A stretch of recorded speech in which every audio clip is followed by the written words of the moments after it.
say on Beshasi na time many catch say about to Beshasi.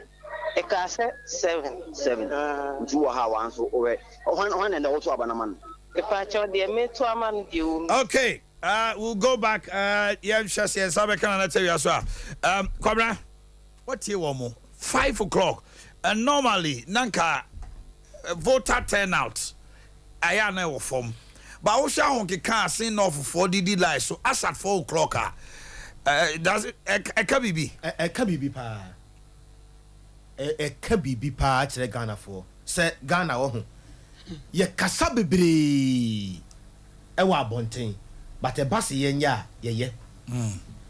Utie Ghana ni pa na so jina baby obaka se e free sada na wo kasa na kofi so be one hwe won to aba bie mu da udi na chi obe beat and so de opa me enfa ballot box no meto ho monsieur na hwe ade ono kwa na oba factory no ho akoto no abeda no ade nsa gunu bu se no wada obaka se won ko ho MPP ni NDC be ku Ghana fo MPP ni NDC ana ko ne has Ebe ku Ghana for any your Chelsea ni your Manchester United. Me say ebe ku Ghana for. Omo wo hoyi. Se Ghana microphone ko vale be 1 week a.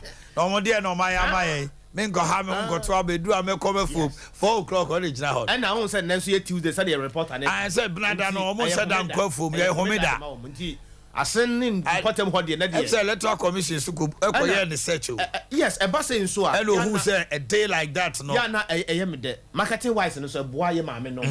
Because obi wo ho a ba say no a eno asena me ni. And I say a holiday. Yes. Na me pani bi din ko wose just say sabi ade bi a wo ton bia. Ye to. Enso to. Guest house nyina ye ma wo. And ye ma mantego MPP for no. Strategically. Omo wo kumawu no. No makoje almost all the guest house will break kune kusiane ni ebe hall. Etu omu take lead o. Anu awati suba. Yes. Suba sin krofo ni pa bone for pa. Oma je onyina. Te ba na sa e ma amenum ye nua ma no omu ton nsuo mu amuton sa na ma nyina nsoso no. Obi as the local economy yes, so ebe flourish. Oh yes. Nti no nyame ya adomo a emfiri sa be ya kosi se anwumra no beduru ene se mi se be ko be no wotwe na no nkrom what se de e ko kumawu na me se sa na be ko no but ade ba ko en ma we ne bia enye den bebre no eye nipa mienu no Charles ene James on se nua ba Benis de wono de em fa se ogina mu de but LPG we had enye yi papa bia bia but wo fa James Jache question after court issue no de ne be ko akosie ene yewura Charles Opoku yese wo mfiri ho onto na aba wo ho nti wo mfiri asen no ho de ne be ko akosie nti ba say no anopan samre nyina no campaign guso underground omo gede gidi abada mo koto no mo amu ni ba bia ko papa wo mfiri ha adam sa kan de be san aba so o me kan sa ma mo nse wanye careful a na ya na politicians so mo hunu nkofo bia sabi e bia o hunu no sa nipa no e bia wa heda an ko suku wo ne ma bebre mu a e wo kwan wo fa so wo to eche na adwen yes obato ache wa adwen sisi a ntiri nyina no e ka bo me yehunu se yes democracy na yede ye adwuma no obia age ne hodi enti me de be hunu no se ye ba san ba just after the sports no na ya betra se asen no for honom reporters wo ho nyina no sign na ekọ ma ye mo yewura IGP abaso that's right yewura IGP ba ye wo ye ne possible best say obetimi ahwema ebia nura bia atwam no na nsem de ye kafa police e de pata o mo ho no obetimi afri ho that's right nemom no aka de ba ko se edu election bia no bohu se emrantie bia o mabati abobo na uhu on dressings ahodo ebi kura center ho na ye to aba no ebia na wonyina ho but uhwe center na chikakra ebia some meters away from bia ye to aba na bohu sa ankofo no se video no ba ya uhu se boys be 10 bi no mu nyina nam fa ko a uhwe o mabati ade no sa ankofo eno de o matima but IGP has sent caution to the men. No way now can. Yes. I know more call NDC. Also MPP for program. When an MPP NDC for now let's say Omako gu you know. Me dey must say me I say. Always I take a cue from former regional commander no was Antimantem ha. I'll say on Sumau. So there be Akui oh. Former regional commander, other be security capukra. They are no muso mba pamoni. Opare. On the Michel, COP Opare. Oh no. I take a cue from us on Soma. They will talk of fat ballot box now, qua over to a nature dot. Also, the over to a nature dot. It you cry any day. Now, a cow nature need donwa. About Bob baby, our 9 so I'm here, bitcha. Now, the free mufia. Now, you got 12 and I could take clutch match out who say how to be saying answer. Abon song. Abu Dhabi, but trust normal, they are good year sem. Still, our transfers no Gusuako, me who they Chelsea for Quabramo yet. James Jackson. Why Jackson? Jenny Jackson. Nicolas Jackson. Onimbody. Onimbo. Usina Kadema Vera. Sana mko fa America sa hwan ne kereke ne hwan be gu Quabra. America ba me ya. Mko fa players ni be gu mo. He said the Saudi crab boy. But offload almost a and no me who ayi. The man of the moment from Man City. Gundogan. Oh, she akokra no ono na hyemo ono gigo no Gundogan juma be no didi mo on the initiative ye bibia o Gundogan ball ni on ebo. Oh, Gundogan me so the next season on ye de ni giran fifi ho no mo ye de nkwala na ka no ho Gavin Pedri ni Brad Barcelona next season Champions League e finals troto me ka say Man City be she one down to me. Me say next season, yeah, finals. And I come so him so you say. Eh serious. Yeah. Krambo, you mean me ko Europa finals. Utiri so what? Eh serious. Me him who free conference ne Europa mu. Me say next season, Champions League finals. Ye jinem. Na nya kroma ne wo. Eh serious. Me say na bupa mu Toronto. Champions League final. Ye free mo kwabra. Chelsea the moment ko ya mo try them be the fifth ni six. Let's get ready to. My name is Kwesi Antich. In this region, sports is all about Sompa Sport. For the thousands in attendance and the millions watching around the world. Are you? No, I was not shocked. I'm always booed. Everywhere I go, I'm booed. I like to be booed. That's why I fight hard. Because I am the king. Ready? I'm ready. This is my national. All right, Super 93.1 www.superfmonline.com. Of course, I don't pay. Oh, I couldn't so be now wait me. I join in Abua. Nanema da yepa et me de amamreno and also see a transe. Now ye bomb de near the tip of Jumadino. A baba be ramo 8 me at ma fisem ni di kayaba. After no yabakwa monone, Merman Bebana, or the amano komo aba nababe downa. Abuana bibia de yepa 8 me at a man tentem so ye shall see the Ramo or the national under 23. The Black Meteors and Neo Mujina Kono, 7 p.m. Pepe, or one of the host nation Morocco by now, and a dear brain, Moon Comono, Eya Diano, Ed the year Papa, a Munso Edding. Now, you better run here, didn't come on Amonra, and a Daniel a 3 year banner, no, you're more captain, a Bomodenia 22 years. Now, I was a Mobomode, a celebrating a Kama pa, a Timmy Eddie Emman on a Moon Comono, and it's a Niamatiko and Osenanete. Alright, here niama dida dia bebo modena yet me ebram ni akọ na yakọ akọji feeling no sere niama esi ekwe na enye ready no ti yanko ne nkokuti kakra. Beep, beep, beep.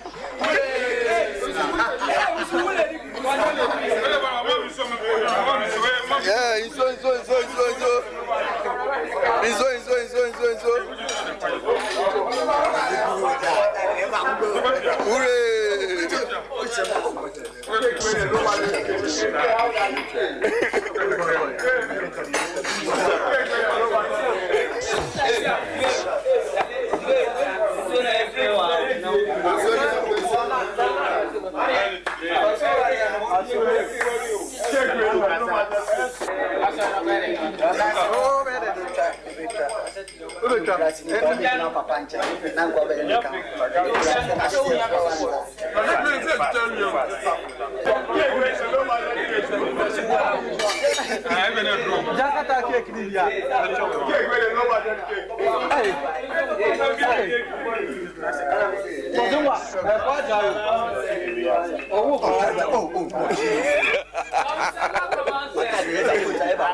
Coach's request.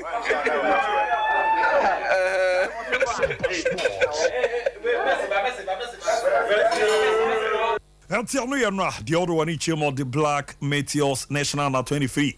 Almost any me team Roman and Dempa presents a Daniel Free banner captain on 22 years at Inamo. Na a was a bomb more than Nedano, a Timmy Gigi and Yana Makoyepa, a Timmy Adea man of the game no, a commodity outdoor na coach Ibrahim Tankwanyas, a did in common Ibrahim Danla, so did in common at the kind. A bizarre Danla Ibrahim, say nay, Wanya Kenya about tournament to be the Abeke 2019 no, only a third goalkeeper. Na uyi kwame banfi wa na Richmond na ineba ansana dan laden so no etimi abana ebizan the tournament you no mwabempa ena na dia ball no as a player you part of your squad na ya babi Raman komosi no bomo de dija in terms of CAF tournaments. So definitely with my experience and everything, I try to help my colleagues who have never been in this competition before.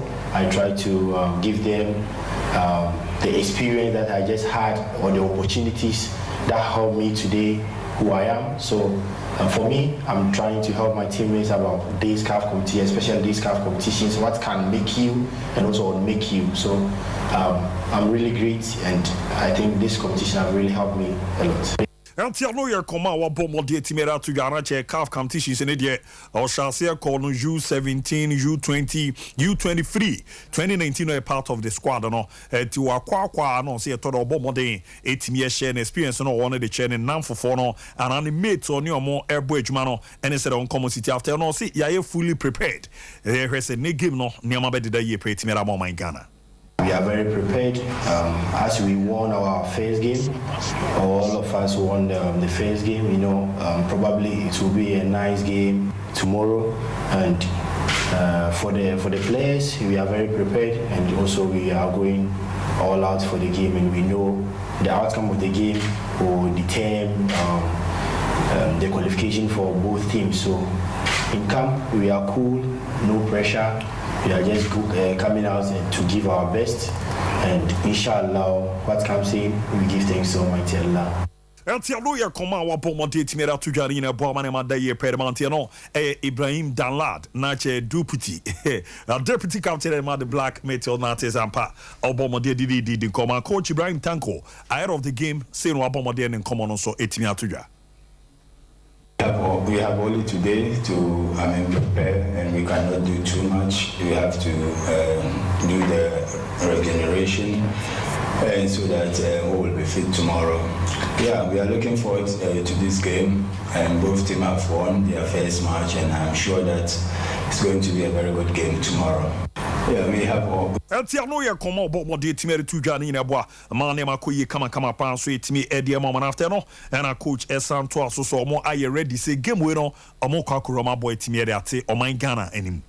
I think after each game, you come out with your feelings, and I told the boys my feelings, and everything is good now. We have to prepare for the next game. Definitely, yeah, we have today.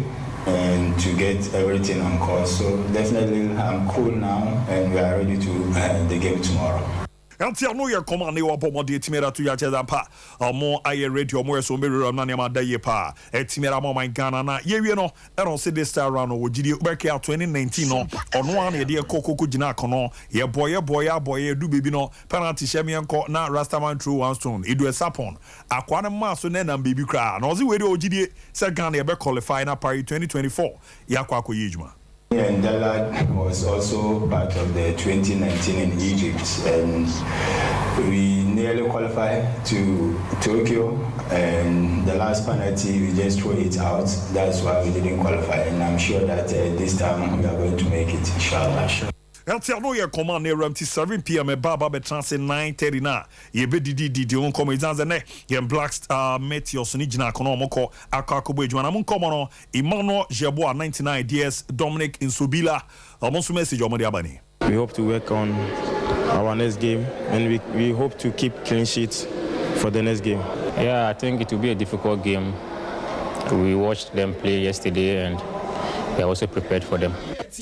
Lawyer Command Dominic Insobila Nafi Emmanuel Yeboah 99 years Apomodi Timera Tuja Jeze game na yopu for Senema Beko Yepa Eri Amo my Ghana na weekendi na Jeze di twelve no na Yebo Mode etimi abogala bi obo ho Alidu Sedu Ebo edwuma de makremon for Boboko no na ene sa ampatemu ano chance ye ball ni game na Abomodi Kokoro na ampatemu no bo sha wa Abomodi dia mamuni People be saying, I'm not media for a very encouraging man. So, here be an answer. The race is in the government trying to say maybe they are born more for. And they met back at your boy for himself.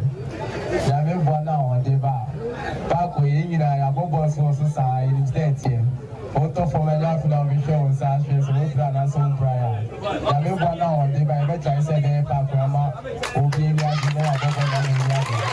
have Lawyer Command ne wa bomode dia tuja cheze bon park no be na wa ye bibi etimi e dia found se be ya eno jamu na aba na abo manema de di peda mantino side cover se no and azampa otai bibia oboni juma kama pa bibia ekoye pretimi e ma ye fio ne bra emamre na club issues kakra ewramu entimi emfa emount ya ye wramu e wo samate so maso ye na abronoma ene kasa e de emo mo ne ye nya nte ye ne before bo modern etimi entutu ye se bio ye nuanom mo di no sedembe ombeba in St. Chase Sports Arena ombenya kwenya baba game no na sansem ne enokre enokra se na munchi municity nchemusi na obomode de mai ba ko ba e betnya ka se wa ba ya jumaden pa se me no ka se de nyanya official team say bi o mo na ha ana ba bi so mo pe ye tinya e rumo se e bia Alright, na ya bomode na yetimi eramone akoni akwakudi nkomo na ne ma deda di so etimi erama ye fio ne mbra emma me ramo great Olympics so o maso ere hwe said nkomo na siete general manager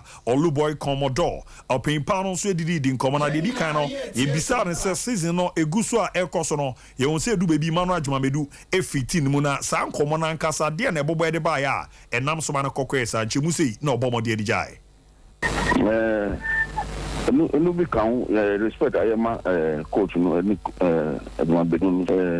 Bedu of fact to quite na part of the agreement say team no say Kamale team no ko Kuma on fa team no ko be I be kono to say bia by the coach's own selection be na on kan team no do there we have to say but only I say uncle but most of the time no name arrangement or the team coach na maybe I can't tell myself or be join team maybe I decline difference maybe on back Entiado ye chimo bomode etimi ede etu gwache ampa edu bebia akwanto ni bo aya na onko ena afisu krafie de no enye match bia na no so baba be jam ti o ankasa transfer access uzaze na adene ha adwen kakra be ona place ni bi mu wiwi enti na so mo etu anamo bia beboa amane ma dadie da mo no pen ye unza league no e boy ya kokokodu bebi no mo sesa ven no move from Accra Sports to mo amoze mo na fie ni ye mo de na sa changes no na sere ho nkomo city no eno nto cheche mu kakra dia na de sanse se na nkasa etimi e bai so Asante Kotoko who complain about shooting a crowd of over it me back a crowd sports stadium where more passport no be officials no yenu sha who just say who say na Great Olympics AstroTurf so most of the matches no grass don't say more a crowd sports stadium so much ball do ma ball said fair officiating they don't complain about unfair officiating. Places big more they don't complain about unfair officiating. Asante Kotoko who complain about unfair officiating a crowd of over it me back a crowd sports stadium where more passport no be officials no yenu sha who just say Entiado ye chimo bobo de etimi man nyina mo na boa man ya madeda ye kama pa etimi amantia no ye nkoma apin prefer no Oluboy Commodore ye no edi ya otimi edira metimi na ye ramo aseken amu ye division 1 side ejuma mo bono ano edin papa na coach Adasa e kom technical team no ne omo ebo ejuma na Kofi Adasa na ne ye bisa ko ze coach o wel sere ne mesi kwa mo banya kwenya ba be ball division 1 ni bia fi na season we na nkasa se na ne masi kwere mo nkomo sei e na coach Bobo de edi you home ground or no. But idea a far we the coaches no as say ne was your division 1 friendly matches no more now was your division 1 friendly matches no more it's yantimi ammo eno no ane ye de ani kire premier no although eno no my match exposure and experience Sompa second de na division 1 no say play no ye dey ewum enti eno na je say e bitie na most of your players ni nyina na ye omo a ye do omo qualify to first division no all right, here na ya bomodena yetimi atwa so kama pere amante no enkoma coach Kofi Adasa bomodi yetimi de tuja after no ye bizanze na a second project nankasa ekoso ni mu nkomo no onfe nramu kakra na oncheche mu na sere mu nsem no esiete no anoso bomodi anchemu se no de ramu yetimi de mai ehu emre kakra be free family akoti the next 5 years yemi say e benya best academy ewo beposo e na oje project ayeye no beposo a ye ma ehu emre kakra be free family akoti the next 5 years yemi say e benya best academy ewo beposo antia no ye command ne opomodi timere